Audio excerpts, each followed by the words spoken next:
Lorsque nous avons commencé ce ministère, les femmes comme les hommes étaient présents, ont reçu le même Saint-Esprit.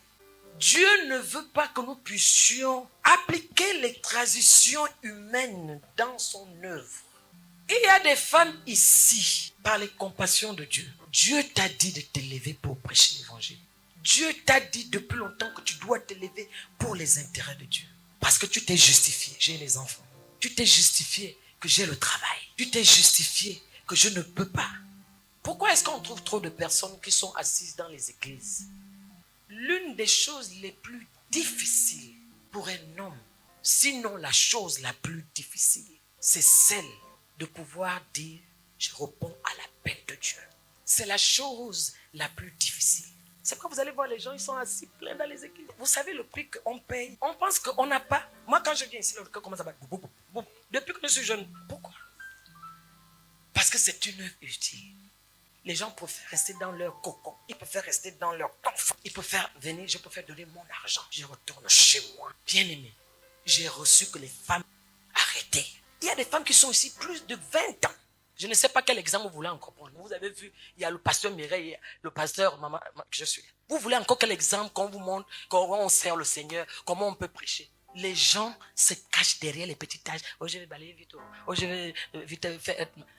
On a besoin, dans les temps qui courent, aujourd'hui, des femmes qui ont l'esprit fort pour répondre à l'appel de Dieu et d'être capables de montrer à la face de ce monde qu'il y a des femmes que Dieu a pointées pour l'évangile, non seulement dans ce ministère, mais dans cette nation. Il y a plusieurs qui se lèvent. Il a créé l'homme et la femme pour qu'ils dominent.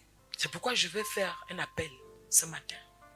Il y a des femmes qui fuient la prédication. Il y a des femmes qui fuient l'évangélisation. Il y a des femmes qui fuient les ministères. Je ne sais pas pourquoi. Et alors que nous sommes près de 70% des femmes dans nos églises. Et nous nous attachons seulement à des petites tâches. Dieu veut aussi l'excellence. Il faut aussi que nous aspirons aux dons les meilleurs. Pourquoi on veut seulement faire les petites tâches? On va là-bas, on fait petit chante, petit machin, petit machin. Je n'ai pas dit que c'est pas bon d'être chanteur. Mais il y a aussi une évolution. Alléluia. Alléluia. Personne, quand elle prend la parole, ni même le révérend, ni le pasteur Malcolm, ni même le pasteur Corinne, quand nous prenons la parole ici, vous croyez que nous n'avons pas la crainte au-dedans de nous? Nous n'avons pas de lutte, mais c'est un choix. Quand nous avons décidé de servir Dieu,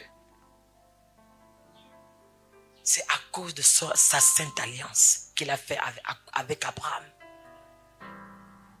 C'est à cause de l'alliance d'Abraham que nous sommes capables de servir Dieu. Donc je vais parler encore une fois à toutes les mamans, toutes les sœurs. Nous sommes en train de faire une étude sur la maturité spirituelle.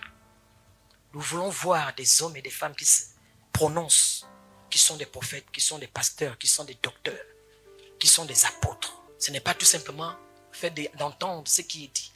Maintenant, vous devez exercer. Alléluia. Nous sommes à court des femmes virulentes. À court.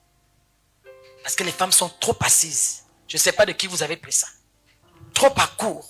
Celle qui peut prêcher l'évangile, on ne les voit pas. Alléluia. Je parle à un cœur. Le temps est arrivé que vous vous leviez. Amen.